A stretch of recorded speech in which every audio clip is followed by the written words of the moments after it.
We'll start this off then. Thank you everybody for coming out tonight. Tonight's talk is put on by the Rossland Sustainability Commission, and we're going to be looking at energy retrofits.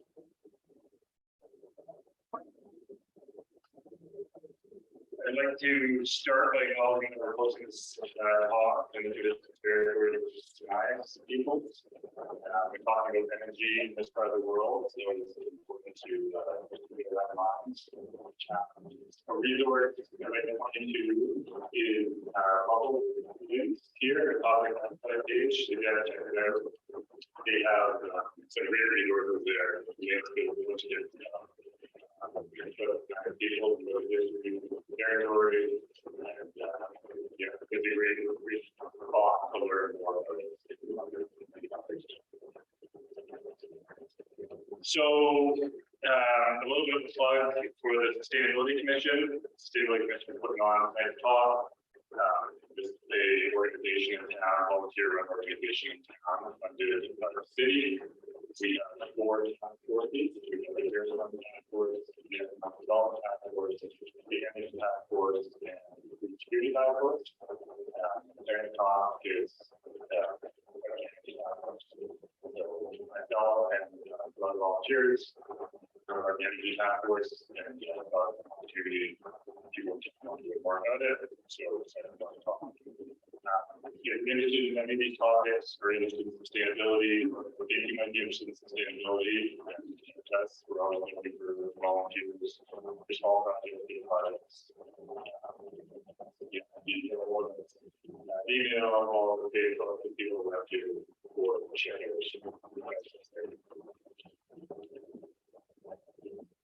So tonight's talk is the first in a series of 6 talks we'll be putting on this winter.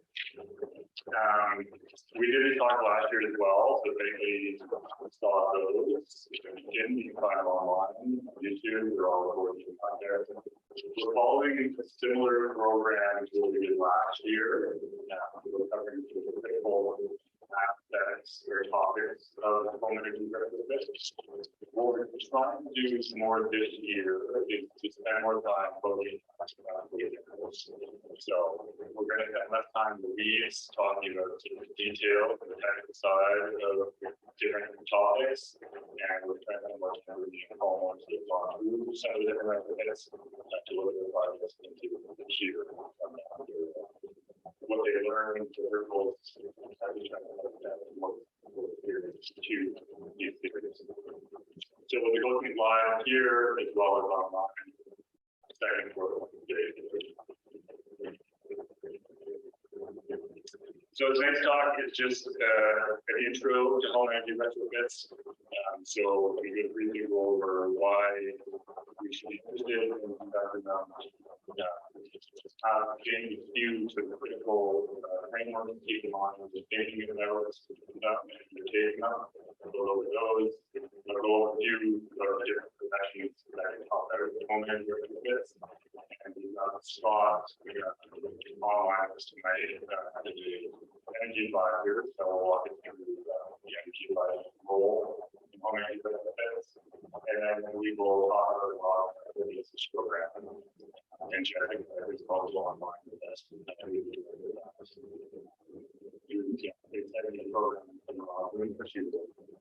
Through, and then we'll close with Q&A. So if you have any questions, shoot forward to the end.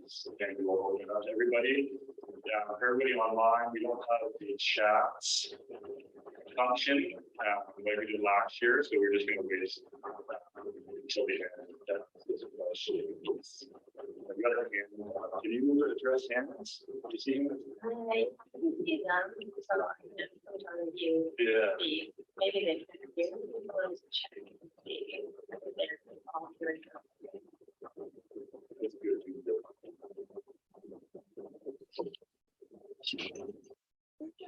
Can you hear me? Hello? Hi there. Hi, sorry, just the sound quality is very bad over Zoom. Like you guys just sound like you're under the sea. I think everyone's having a hard time hearing. Under the sea, how's that? That's much better. Thank you. Thank you for letting us know. You didn't miss much, everybody. Just a little intro there. I guess the most important thing is we're gonna wait for Q&A at the end of the talk.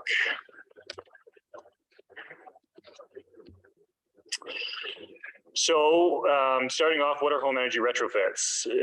Most fundamentally, they're basically any modification to your home that reduces the energy required to operate your home. So these can be very easy, inexpensive, straightforward things such as changing out your LED bulb or changing in LED bulbs and upgrading your appliances to Energy Star appliances, to more involved retrofits like air sealing, and then all the way up to insulation and changing your heating systems. So there's a wide range of things that can be done, and that is categorized under home energy retrofits, which is important to keep in mind. Most people, when it comes up to the deep energy retrofits, first come to people's minds, so like really expensive insulation, really involved projects. But there's actually a lot of low-hanging fruit that can be done that does have a real impact on home energy efficiency. So why is this important? This is my main concern with home energy use. After 30 years of running in circles, we've come to a consensus on what this graph means and its cause and its solution. And its solution is a incredibly drastic cuts in our greenhouse gas emissions now.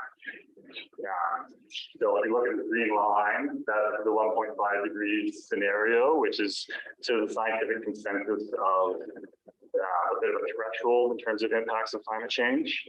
And you can see the carbon emission reductions that are required to meet that goal. And that's very significant. And being Canadians and our history of having contributed to this problem, I think there's a moral obligation that we do something about it. So why are we talking about housing with this? If we look at our per capita GHG emissions, greenhouse gas emissions, broken down to by segments, you can see here that housing makes up about 25% of our personal greenhouse gas emissions. So it does represent a significant opportunity for us to cut our emissions. And it's doable. So cutting emissions in our home is something where the technology is here, the knowledge is here, we know how to do it. It's just a matter of getting it done. So this is a graph of step code in DC for new homes. So step 1 through 5, with the 5-step code. As you go up, you get more and more efficient, and then the greenhouse gas emissions associated with different types of heating of those homes. And you can see, even if you're not changing out from electric to gas, you're staying in gas, you can see that there's a significant reduction in emissions as you improve the efficiency of your home. This doesn't apply to retrofit, but it gives you an idea of the impact as you increase the efficiency of your home. And then you can also see the difference between heating with electric and heating with natural gas. Another important reason to think about home energy retrofits are around health and comfort. So this is, a projection of our summer forecast for the next century, and this is sort of the band that BC building code is designed for. And so as these sectors increase, our homes become less able to keep us comfortable and healthy. And things such as heat stroke become much more of a concern for occupants. Another thing we're very familiar with here in Rossland is our smoky summers. Over the last decade, we've had several summers where there's extended periods of time where you got to keep the kids inside and not going for a run. home energy retrofits have the ability to seal up your home and filter the air that's coming into it. And so you can greatly improve the quality of the air indoors and avoid some of the smoke that's outside. And then on top of that, you can also reduce the pollutants that are created indoors. So this is something that got a lot of news last year, the year before, but where the emissions implications of cooking with gas ranges indoors. So home energy retrofits and the ventilation associated with them can also greatly improve indoor air quality and scrub these contaminants out. Final reason that often gets brought up with regards to home energy retrofits are returns on investment. There are a couple things that are important to keep in mind when we're talking about returns on investment and retrofits. The first thing is, how are you categorizing returns?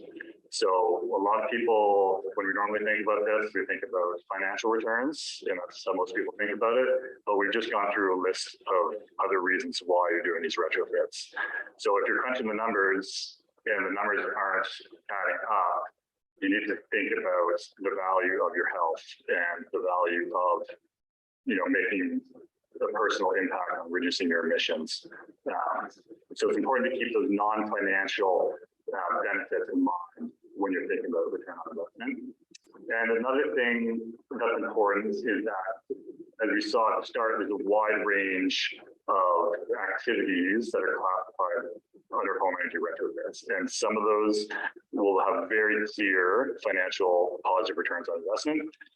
As you get into the deeper and deeper retrofits, those start to be less clear. So you'll have a range of retrofits, and some make clear, quick financial sense. Some take longer to pay off, and some will just never pay off in strictly financial terms.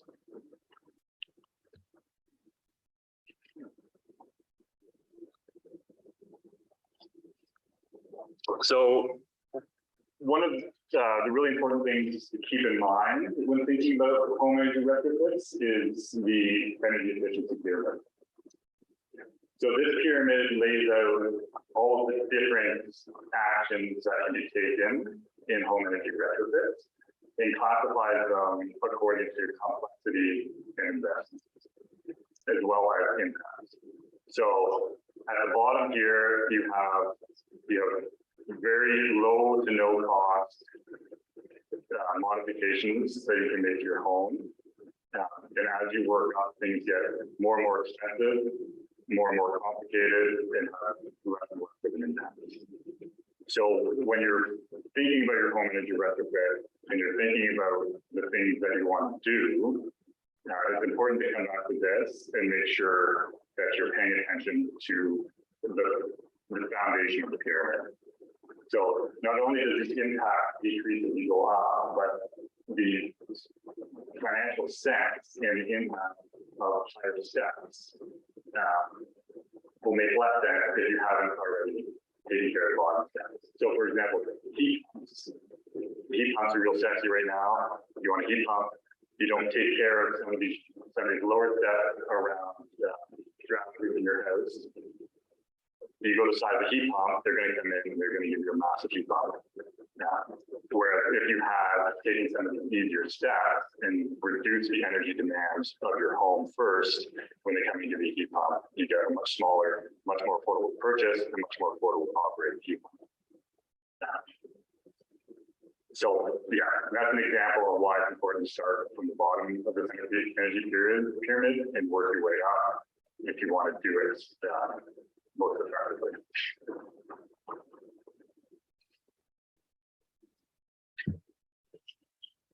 Another important concept with home energy retrofits is the house as a system.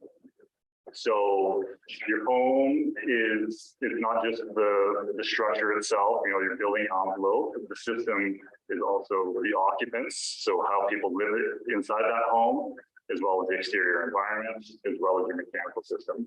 And those four things work together in an ideal scenario to keep the occupants healthy and happy.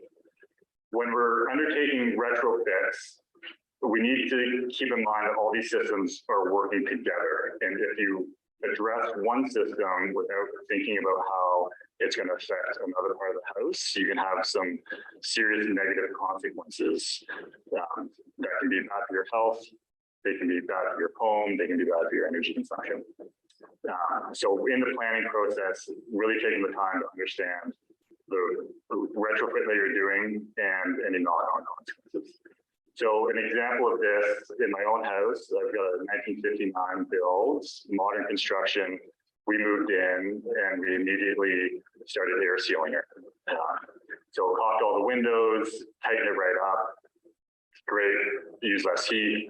First winter comes along and we're getting sheets of ice on our window because we hadn't addressed ventilation. So our house, prior to us air sealing it, was passively ventilating and moisture was exiting through the walls and not condensing on the windows. You seal it up, you're keeping all that moisture inside. You know, daytime comes, that ice melts, drips down the window, ruins your floors, ruins your trim, gets into the wall, causes mold. So that's an example of making sure you're thinking through those knock-on effects. A final important thing to keep in mind when planning your retrofit is the embodied carbon implications of different decisions that you're making. So this is sort of a rough breakdown of the life cycle emissions of sort of a code-built home right now. So about 25% of the emissions of a code-built home come from the materials used to build it, and about 75% of it comes from operating. As we move to greater efficiency in our homes, that operating emissions drops, and the proportion of life cycle emissions from embodied energy goes up. So where this comes up in retrofits most often is in choices of insulation. So this is a table of different common insulation choices that you can use, and then rank them according to emissions in their production. They all have different qualities, but this quality of their emissions is an important variable to keep in mind. So there will be spots in the house where it makes sense to use a small amount of SPS. Just because of its properties, you might be forced to use a high emitting insulator in certain aspects. But if you go and wrap your house in XPS, you're negating, any emissions impacts of future operation of your home because all your emissions are in the styrofoam they just wrap your house in. So this most important with insulation, but just any aspect of retrofit that you can reuse materials, you reduce your emissions through the upgrade. So something to keep in mind when you're planning. So who can help? So there's a few different professionals that are helpful in planning and executing home energy retrofits. Design professionals are one. They're experienced guys. They've been through this before. They've worked with people thinking about making modifications to their home, so they can be a real helpful hand in helping you think through these projects, especially if it's a bigger project. There are some limitations with designers, especially around home energy retrofits, and the biggest one would be the amount of experience that designer has with energy in buildings. And so when you're looking for designers, if it's specifically for a home energy retrofit, you want to be looking for designers that have credentials and training specific to energy. And this is something that a lot of designers have, sort of post-education professional development courses, but it's something that you want to pay attention to when you're hiring somebody. There's some resources for hiring designers, the Architectural Institute BC, and then Rossland, obviously word of mouth is a great way. Another set of professionals that can be very helpful are builders and trades. So a few great benefits, quality and speed of work. It's a lot faster, and it's at least a lot better than my DIY work. But can quarterback a lot of the projects, so bringing together different trades and different materials. And then there are rebates. Certain rebates do require trades to be involved in their installation. So it's important to keep in mind when you're looking at different rebates. Is some people go ahead and install things themselves and then apply for the rebate, and if they didn't have a tradesman do it, then they can't get it. There's some obvious limitations to trades in Rossland. One is that they're hard to come by. There's not a lot of them around, and there's a preference for bigger projects. So if you're doing a smaller project, it can be a little bit harder to find. And then most importantly for retrofits is the range of experience. You'll find there are tradespeople in town that are very experienced, have several projects under their belt, know what they're doing, know what they're talking about. You're going to find tradespeople around that do not believe in home energy retrofits from go, and are going to talk to you about every aspect of it. It's important, they have experience and they have wisdom, and it's important to listen to that and appreciate that. But if you're getting talked out of something that you've heard in one of our talks or that you've read about, do some homework on it before you go along with what the tradesman's recommending. It's interesting to see how slow that transition happens in terms of update and new techniques. And then there's some resources for finding trades. The RDPK REITs contractors list you can find online, and then the Canadian Home Builders Association has an interview worksheet that can just help you ask the right questions of a tradesman or a builder before you hire them. So the final set of professionals that are very important in home energy retrofits are energy advisors. And traditionally, energy advisors are I believe we've got one in the crowd tonight.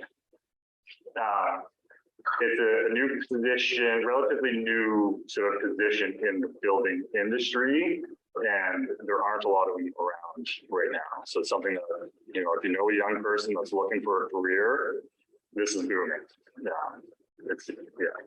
So tonight we've got Scott from Pure Energy Services online with us tonight, and Scott's been contracted to do all of the energy assessments for the Retrofit Assist program, and he's agreed to talk to us a little bit about what energy advisors do and the process of working with them.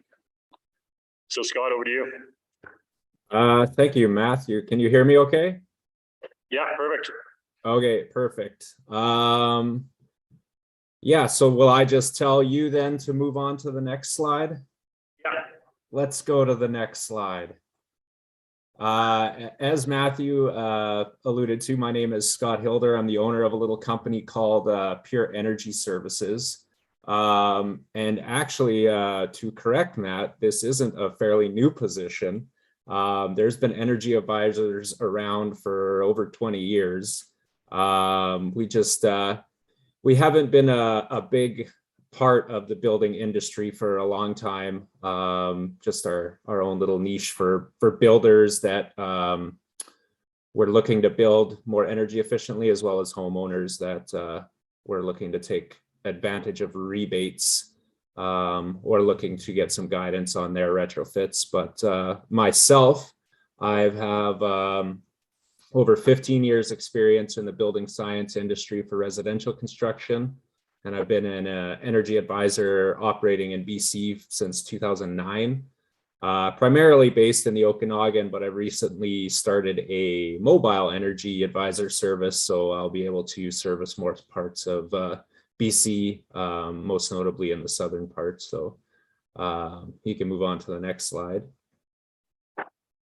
So yeah, if you just want to pull all those up. These are kind of the goals of my part of this presentation today. I'm going to go over the role of an energy advisor, just to explain a little bit about our credentials and the quality assurance methods that are put in place to ensure that, we're operating under, the same sort of standards and procedures across the board. We'll look at a bit of a detailed process of what it looks like to have an energy evaluation.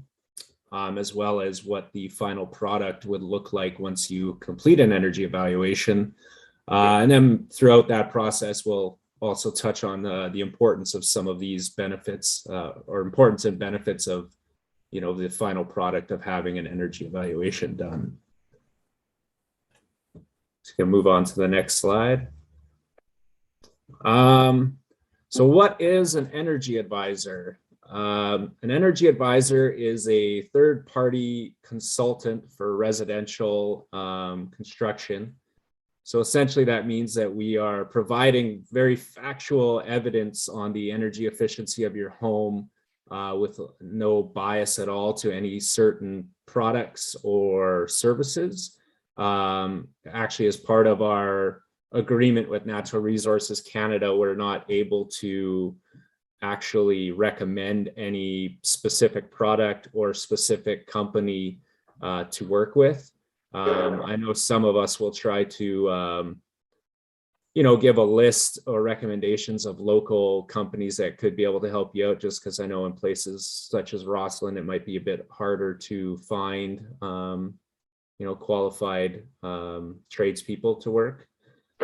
But that just ensures you that you're actually getting factual information about your house. So it's not, no one's trying to push you in any certain direction or, make you buy a certain product.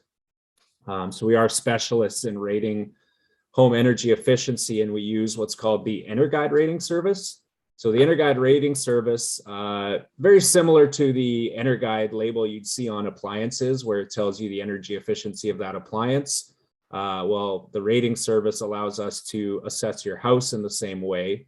So it's a tool that will assess the energy performance of the whole house system, taking into account the geometry, the insulation values, windows, doors, mechanical systems. We use standard operating conditions and as well as the air leakage of the house, which will give us the overall energy efficiency of that house. Each energy advisor is registered by NRCan through what's known as a service organization. So for those of you who are familiar with the Greener Homes program, you'll be signing up and filling out your application, and you'll actually be choosing what's called a service organization. And within that service organization, they have energy advisors that either work for them or have their own companies that are registered through them. So Natural Resources Canada, or NRCan, is the governing body for this EnerGuide rating service. So they deal directly with the service organizations, and those are the companies that have the registered energy advisors who have to go through some pretty stringent qualification procedures to become an energy advisor.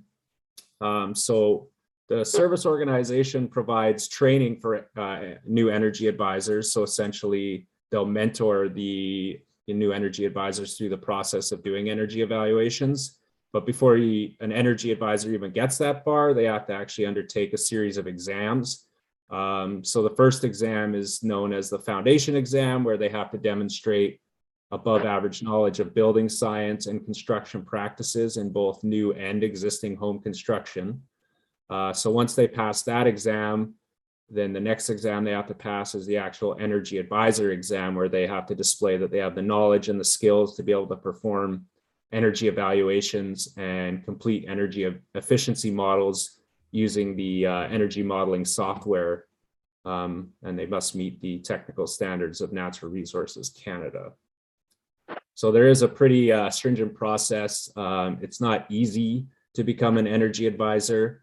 You do have to have a pretty good grasp of building science knowledge, which is really good for homeowners because they can trust that their energy advisor is actually very knowledgeable and can actually, make the right recommendations for them and lead them down the path to make their homes more energy efficient.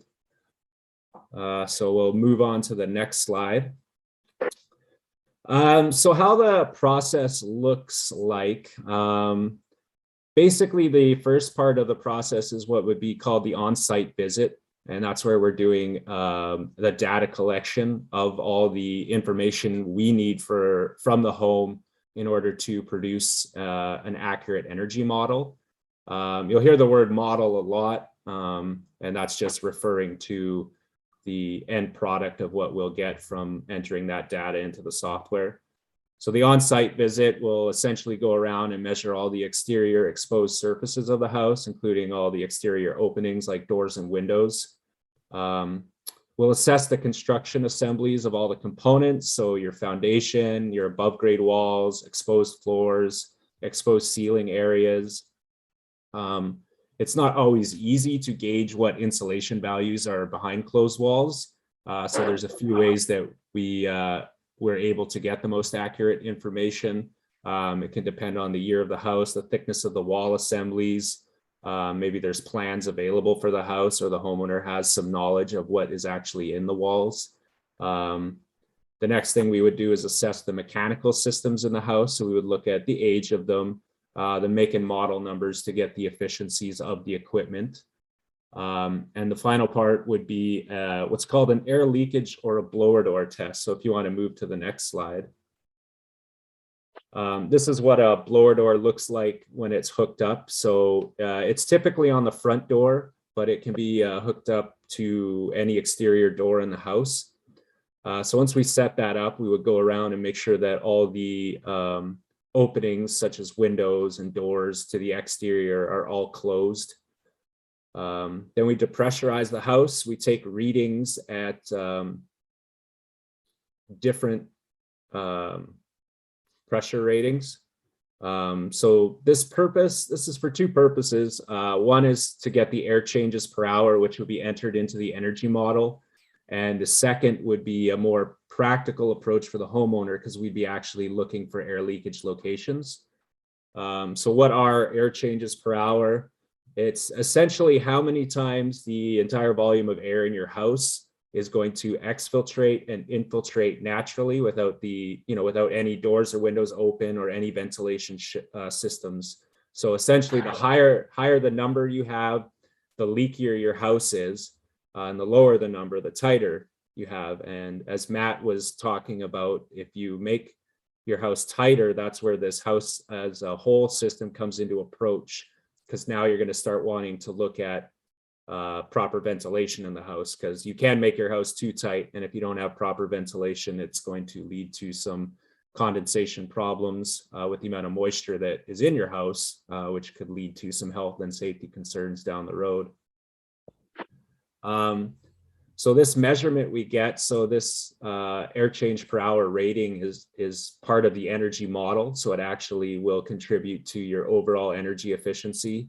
And it's actually one of the easiest metrics we call it to control, to be able to seal up. And it actually has quite an impact on the other parts of your house as well, or the other when you're looking at other energy efficiency measures. So the second reason we do this test as well is to actually locate air leakage locations. So, that would involve us going around the house with the fan running, and we have diagnostic tools that we use, thermal imaging cameras, smoke pencils, things of that nature. And then we can make note of these and offer recommendations on how to seal these up, which would be in your report, which I'll be getting to later. So once we have the data collection, we take the information, we enter it into the energy model, and then this will help to determine the overall energy efficiency of the home. You can move to the next slide, please. And from this information, we're able to make some upgrade recommendations, and we actually prioritize them for you in the software, typically based on the overall efficiency impact of the home, which I'll cover more in the next slide. But basically the homeowner can choose whichever upgrades they want to make. And it is recommended to hire a licensed contractor depending on what you're looking at doing, because if you're planning on getting rebates, as I think we'll touch on later, that you're going to, you might need that contractor. So once you make your upgrade, then there's what's called a post-evaluation process. So essentially your energy advisor would come back verify what upgrades you've made. If you're doing anything like insulation that's going to be sealed up, then you're asked to take pictures of this along the way just to document it. But we also can verify it through invoices from your contractors as well. And then we would conduct a second blower door test, which we would then upgrade the energy model.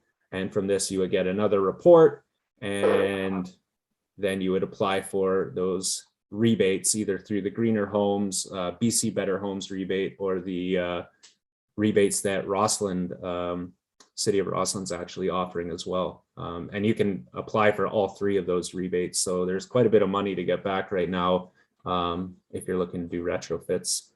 So you can move to the next slide. So the product that you would get from the pre-retrofit evaluation, you can move to the next slide as well. These are just some screenshots of what it would look like. It's called a homeowner information sheet. And it basically is just a snapshot of your home's energy efficiency. It puts all the data into a easy to read a report that you can actually see, what house details and what information was entered into the energy model. It shows you where your heat loss is coming from, where your energy loss is coming from as well. So the importance of this is the fact that it is pretty easy to read, and it's actually showing you where your heat loss is coming from, where your energy loss is coming from as well. If you are looking to sell your house, this is a great tool to have at the post evaluation, because then you can actually provide this to homeowners so they can actually see how energy efficient the home is and what you put into it. If you can move to the next one as well.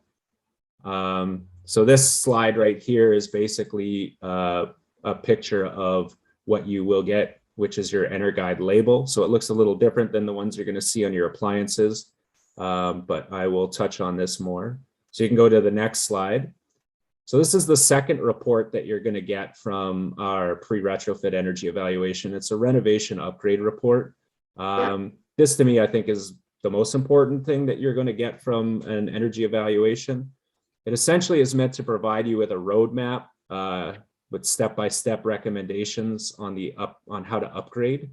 And again, the upgrades are prioritized based on the criteria your energy advisor chooses, which is typically which is going to provide the most energy efficiency savings on your home.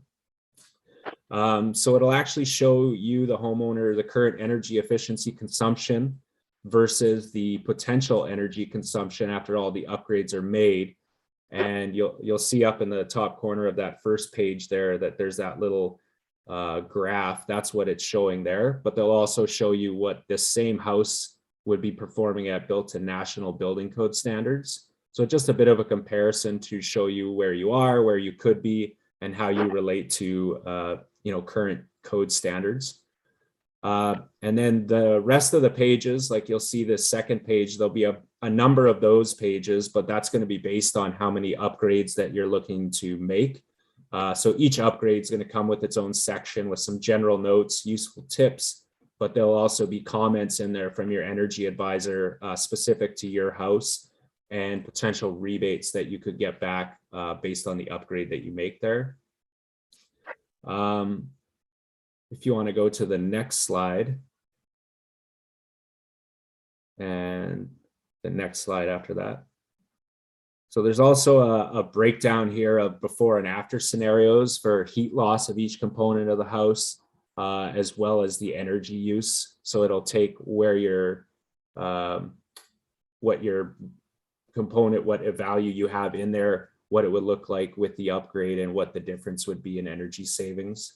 Then the next page you see beside there, they just have some additional information on some health and safety issues. So if your energy advisor notices that you have vermiculite or asbestos, or there's potential for combustion spillage, that would get flagged in your energy report. And yeah, there would be a note of that on there for you as well.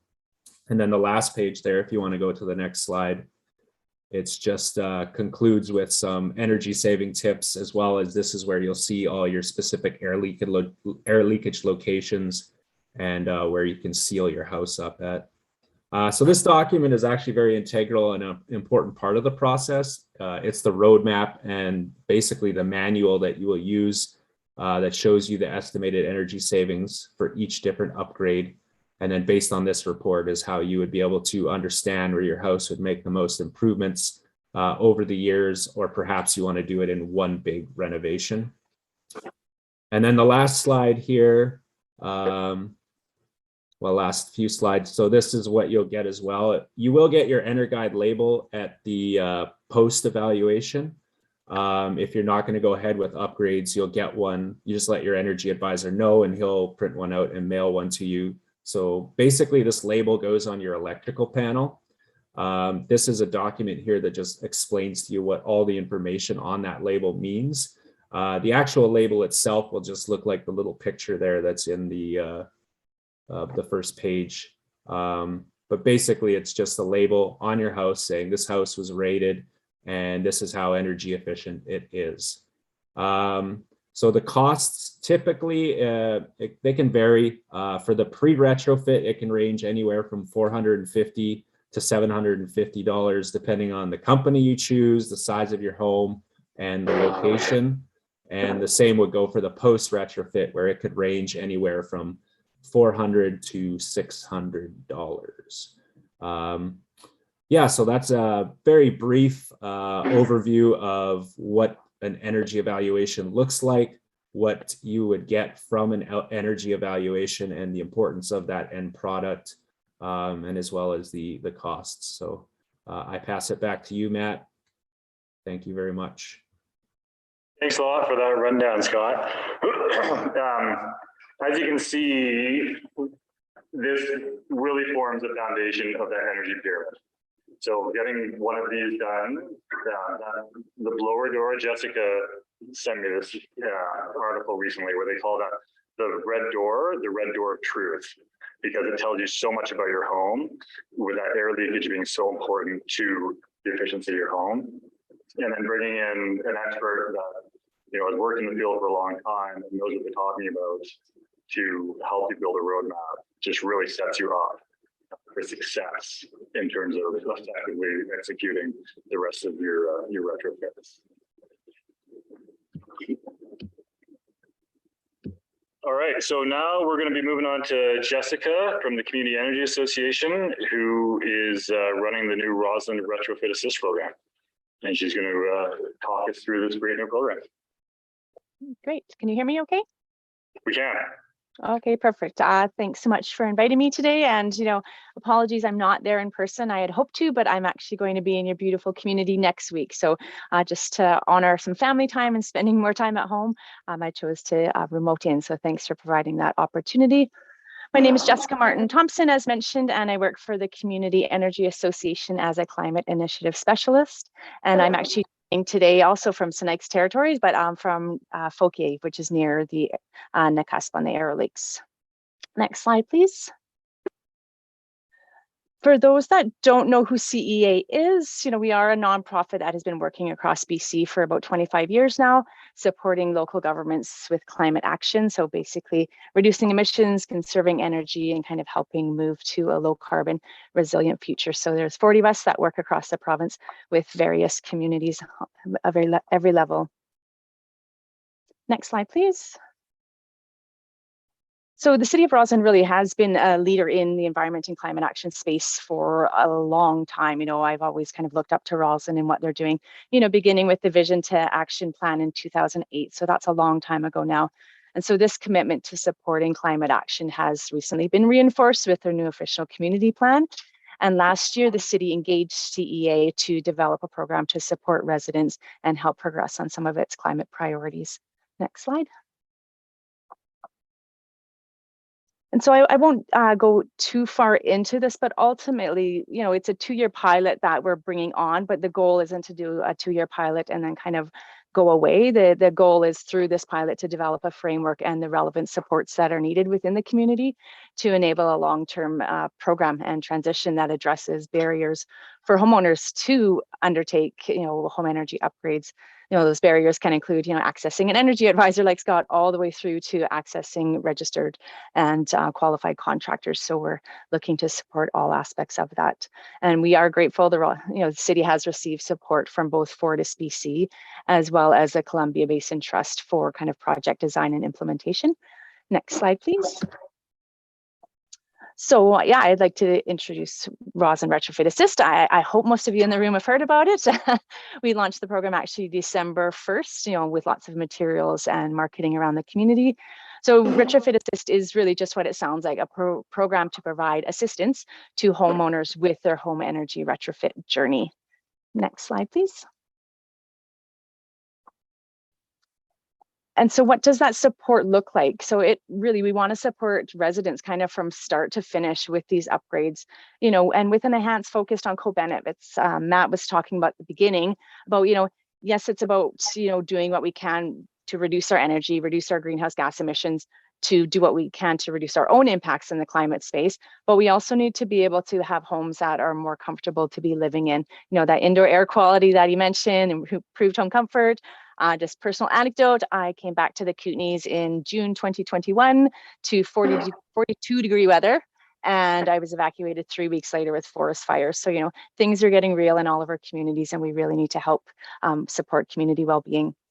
So Matthew talked a bit about kind of the home energy upgrade measures in the pyramid, and the two big buckets that we're looking at through Retrofit Assist are kind of the building envelope, walls, windows, foundation, roof, doors, the skin, everything that's protecting, the inside from the outside, as well as the mechanical system. So those are, you can see the list there of all of the measures that we'll be looking to support through the program. Next slide, please. I generally speak fast, but I'm speaking really fast this time just to make sure we can get through and get you guys home on time. So what does the support look like? So step one, you apply. So right now, people have been applying online. We'll also be providing opportunities for people to apply in person at events. We actually follow up, CEA staff in the Retrofit Assist team follow up with the homeowners to do a bit of a homeowner questionnaire to understand a bit more about your home, your priorities, the budget, and understand the next steps and financing that are available. Then, we would encourage you to get an EnerGuide evaluation done. So as Matthew mentioned at the beginning, so we secured Scott to support all of the participants that are going through the program, just with an understanding that, there is limited access in the communities, in and around Rossland to have energy advisor services. So we've brought him in and are able to provide that service to all participants. So that'll help you understand kind of your energy use. Then we'll help you make a plan. So with Scott, with ourselves, we also have other industry and building experts that we're working with as well. And we'll help each homeowner come up with a plan that best suits the priorities, their budget, and then the home energy measures that are outlined in their report. Next step, of course, get the work done. That's the hardest part. Again, as mentioned earlier on, is that limited access to contractors. So me and the team have been on the call, lots of calls with contractors, lots of emails with contractors. I'll be in town next week hosting a session with contractors to really encourage contractors to support participants of the program. So basically, once you have your plan in place, we will connect you with the contractors that are qualified to do the work, that are from the community or around the community. We try to stay as close to home as possible with that, and then really enjoy. And Scott mentioned kind of the rebates. So, we'll make sure from a performance perspective that you're happy with the work that's been done, and then we'll support you to access the many rebates that are available. Next slide, please. Jumping right into rebates. So this is a big part of the support that we will be providing is helping navigate these systems. So there are 3 levels of rebates. I'll try and kind of skim over each of them really high level, and then I can actually send a follow-up document, Matthew, that you can share with all the registrants if that's helpful. But so there's federal, municipal, or federal, provincial, and municipal rebates that are available right now to homeowners undertaking retrofits. And we want to help participants in Retrofit Assist to maximize the rebates that are there. Next slide, please. I don't know how big that is in the room. As you can see, there's lots of funding out there to support homeowners. So there are loans and rebates both. So I'll touch in both of those. But there's lots of funding available. We just need to make sure that we're doing the right steps in the right way, and documenting as appropriate, making sure that the contractors that you're hiring are eligible contractors. So we just want to help you understand those steps that you need to maximize the rebates out there. Next slide, please. So to start, we'll talk the Canada Greener Homes program. So of course, this is the federal program that's available. And so there is up to $5,000 available for home energy upgrades, as well as $600 that can go towards paying, go towards the energy evaluation costs. Last year, the federal government also launched the Canada Greener Homes loan program, which is a loan program for up to $40,000. 10 years interest-free, up to 10-year amortization, interest-free. And there are some key considerations that I've laid out there. And again, I'm not sure if you're sharing the slides afterwards, Matthew, I just don't know if we'll go into, yeah, so I'll try really high level. So the most important one, of course, with the federal program is that you get a pre-retrofit evaluation before you start work. That's number one step is, well, register for Retrofit Assist if you're within the city of Rossland. We'll encourage you to apply for the program. We'll connect you with Scott, and really, because if you start the work and then try to get an energy evaluation done afterwards, you may not be eligible. So step one is just make sure that you register and get that energy evaluation done. I'll maybe leave the rest, and then of course the post retrofit evaluation is required. So you apply for the grant first. You can maximize that $5,000 grant. If you choose to go forward with a loan, you then apply for the loan. But the important part that I've laid out here is that you can only apply for that loan once. So it's really important that you're bundling so that you really come up with that fulsome plan for yourself before you apply, because you want to apply for the most amount of funding for your project. Next slide, please. And so Clean BC, so moving on to the provincial one. So I'll do the rebate and the loan program separate on this one, but with the Better Homes and Renovation Rebate Program, there's up to $6,000 for various measures, but it $6,000 per measure up to $11,000. And again, I've got it all laid out in that wonderful table. But the key considerations for this one are more on the contractor side. So for, as it mentions there, for insulation, it must be installed by a program registered contractor, that it will be moved this spring to a home performance contractor network contractor. Heat pumps, those must also be installed by a home performance contractors network. So basically that's a network that the province and utilities have created through the Home Performance Stakeholder Council to provide some quality assurance for retrofit contractors working in the space. With builders, there's very stringent requirements for new builds, but there isn't yet I say for retrofit. So they're just trying to kind of put a bar there that contractors are needing to meet working in this space. I think, I'll leave the rest there. The big one with this one, another two nuances with the Canada Greener Homes. Basically, you apply for the grant when you've done your post retrofit evaluation and have completed all of the work. With the Clean BC program, you want to be applying as you're going if things are going to take longer than 6 months, because you have 6 months from the time your upgrade is done to apply for the rebate. So again, all of these things will be helping participants navigate. Next slide, please. And so with Clean BC, they also do have a financing program, but the financing through the Clean BC is specific to heat pumps. So with the Greener Homes one, it is for all of the upgrades. For Clean BC, their financing is only for heat pump upgrades. So if you're doing a fuel switch from fossil fuel to an air source heat pump, and you do need to work with a finance registered contractor. So there are a couple, I believe the closest one is Creston for us, but just there's that nuance as well. And with with that one, it's up to $40,000, zero interest for up to 5 years amortization. Thank you. Next slide, please. And then launched last year as well is an income qualified program. So this is a program to support residents within certain income brackets. So they actually do have 2 levels there. And it's based on how many adults are in your home. So I've just put their level 1, for example, is 53,000 for 2 adults. And so basically with those 2 levels, if you meet the level 1 criteria, you can get up to 95% of your retrofit paid for, up to $33,900. And with level 2, you can get up to 60% of your retrofit paid for. And then the homeowner is responsible for the other portion. The nice one about this one for people that are, qualified for the program is that the payment is directly from the province to the contractor. So the only part that the owner is responsible is that 5% if they're in that level 1, or the 40% if they're in the level 2. So it's quite a generous program. Again, a contractor requirement, you have to be an income qualified program contractor. So a lot are moving there as they get through the home performance network requirements. So I'll be covering all of this at the contractors next week as well, so that they're in the system. Next slide, please.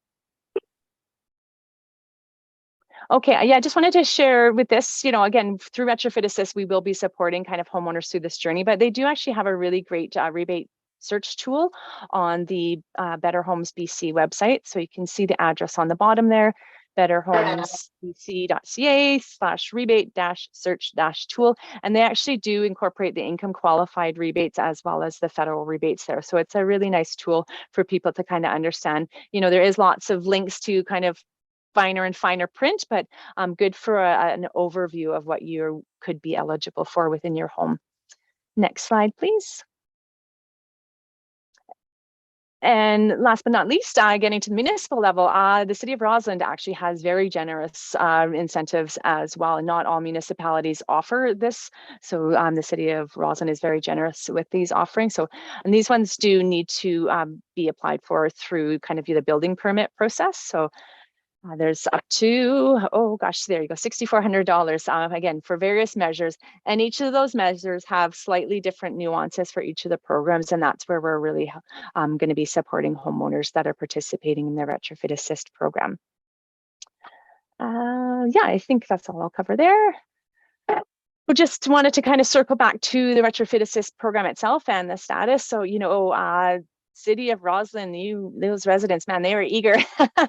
So we launched the program December 1st. Within a couple of weeks, we'd actually kind of reached the target we were hoping to reach for the first intake. So we currently have 81 people that are registered. So for each intake, we'll be supporting 50 homeowners through that complete journey. Not to say that we won't allow people from the wait list into the program if there's people that are registered that maybe decide that right now isn't the right time for them to move forward with their upgrades. We really want to support homeowners that are kind of ready, willing, and eager to get going on their programs now. And then we will be scheduling another intake for June. But if you're interested, we encourage you now to register. We are adding everybody to a wait list. You can still apply for the program and you'll just be notified that you're on a wait list. And then we'll be communicating with participants. Oh, there, I set my timer. There we go. Good, 15 minutes. And that's my last slide, I think. Well done. Great. Thanks Did you actually hear that or too fast? Thank you. Yeah, thanks for that overview. Yeah, as you can see, anybody interested in home energy retrofits, this is a great program to try to get involved with. Just having somebody there to help you through the process all the way to collecting your rebates, I think is going to be very helpful to get people down this road.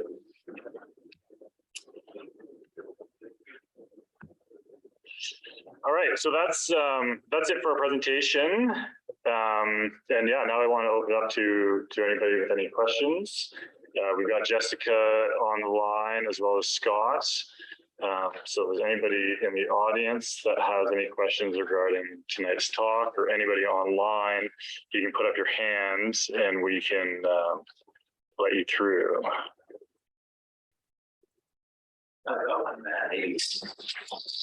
For Scott. Okay. So Scott was mentioning as part of the survey, the first stage, that we can identify things like one of the red flags went off in my mind is the mica fill installation. I remember helping my dad put microfill in an attic back in the 60s. And, there could be places in town here. I hope we don't have any, but, let's say you come up with something like that, or asbestos or something like that. Does some kind of red flag go off and all of a sudden there's going to be city building inspectors or something coming in? You got to evacuate your house, and like, just what happens if you get a red flag like that comes up? That's a good question. Were you able to hear that, Scott? Yeah, absolutely. Thank you for your question. So if it's actually like asbestos, well then, yeah, you would be looking at getting, someone in there to remove that. When you're looking at like some of that, like zonalite or whatever that has vermiculite in it that might have asbestos in it, that just sitting by itself isn't harmful. It's when you start moving it around and those particulates get in the air that it can be dangerous for you living in your home. So at that point, that's why we usually do the blower door test last. So if we do know that those, that is in the house, then we won't actually do the blower door test, because it does disturb, that substance, which could be very harmful to, homeowners being in the house. So it would get flagged. There would be a conversation with the homeowner about it and what their next steps would be, which would be contacting a company that could remove that product for them, so that they might be able to have a blower door test, but also that they can get that out of their house as well. No city involvement if you're not addressing it. If you get the test done, you find out you have that, and you decide not to go forward, it just stays in situ. Yeah, it doesn't there's no report or anything that we're required to fill out or, flag with the city or anything like that. It's a conversation between your energy advisor and the homeowner, and just, again, if it's not disturbed, it's most likely not going to harm you. But it's when that the particulates get into the air from being moved around, maybe from a blower door test, or if you're up in your attic or something like that and you happen to move it around, that's when it's gonna start to get into the air and get dangerous. So Okay, good answer. Thanks, Scott. yeah. Anybody else in the audience? Can you see nobody online?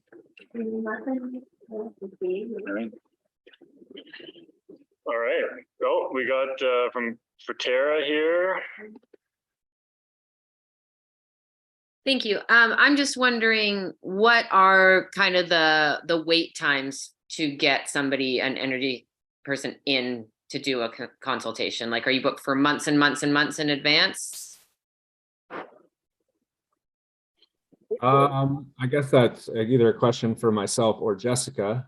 If you're in Rossland right now, as she mentioned, you can contact the CEA and they will help you through the process. So right now it's not months and months. I think we're booked up for next week. I'll be there, and then as well as the first week of February. So I believe there's still some spots available for that, but then we're also booking 2 weeks, either late February or, in March as well. And then I believe there's another intake that we're going to be doing through this project in the summer as well.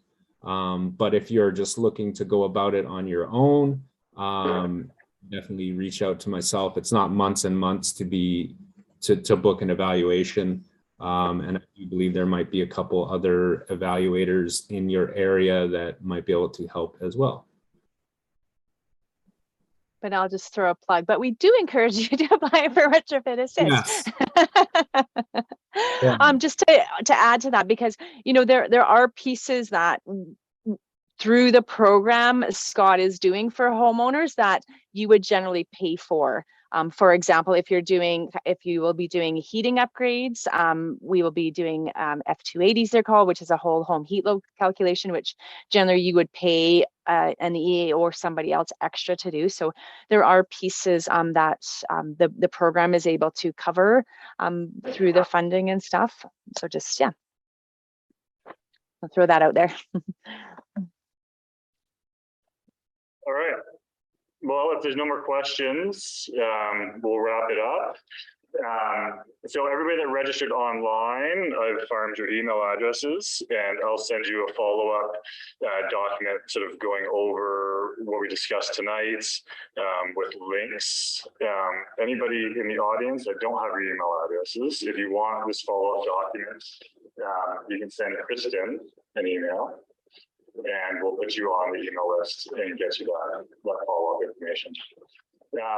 Also, any feedback on presentation content, presentation style, topics you'd like to see covered in the future, feel free to reach out and let us know. We're here to try to meet the interest and the needs of the community, so that's always very valuable information.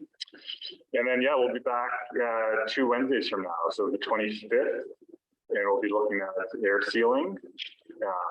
We're going to have a look at a few tools we have. So we have infrared cameras on loan in the library right now for you to pull out and take home and go around your house to try to find sort of where there's air leaks and where there's cool spots in your house. So we'll have those in to go over those. And then we also have a blower door that we have that we're sort of initiating projects to get that into homes for people that aren't quite ready to get an advisor in. Want to use a blower door to really thoroughly seal out their house to look at leaks and things like that. So we'll be going over some of that. And then we'll also have a homeowner hopefully in to talk about their projects and go over that as well. So I just have a question about, in terms of the project, at any point further down the road, is there any consideration about looking at the outside of the property as well? So, because it seems to me like to reduce emissions and to get the goals, I see that the project is focused on looking at the home itself. But then I'm thinking about the property sometimes, like, you know, on the outside, what gets put in for like landscaping is just rocks and pavement and stones, and then there's no trees or anything like that. And that's a big contribution to the carbon footprint, you know, keeping the air temperature hotter and stuff like that. So I wonder if the project eventually, or there's a portion of it that will take into account the whole property itself, not just the home. That's interesting. Did you heard that, Jessica? I did hear that. No, thank you for that. And, you know, for this phase of the project, we're not looking at kind of the external pieces of the home, but, you know, I'm always in close conversations with the RDKB in terms of what they're up to, and they're looking at kind of a climate resilience lens as well in terms of, you know, home shading through plants and stuff. So we're keeping, you know, we have our hands in many pots around the province, and so for this phase, no, but definitely something we could consider moving forward. Thank you for that. All right. Well, thank you everybody for coming out. I don't want to take all those cookies home, so grab some when you go. And yeah, thank you everybody online, and we'll see you in a couple of weeks. Thanks so much, and feel free to reach out, anybody. Yes, thank you, Jessica and Scott, for joining. No problem. If anyone has questions, you can just give them my contact information there on one of the slides and they can reach out. Thanks, Scott. Thank you. Have a great evening, everyone.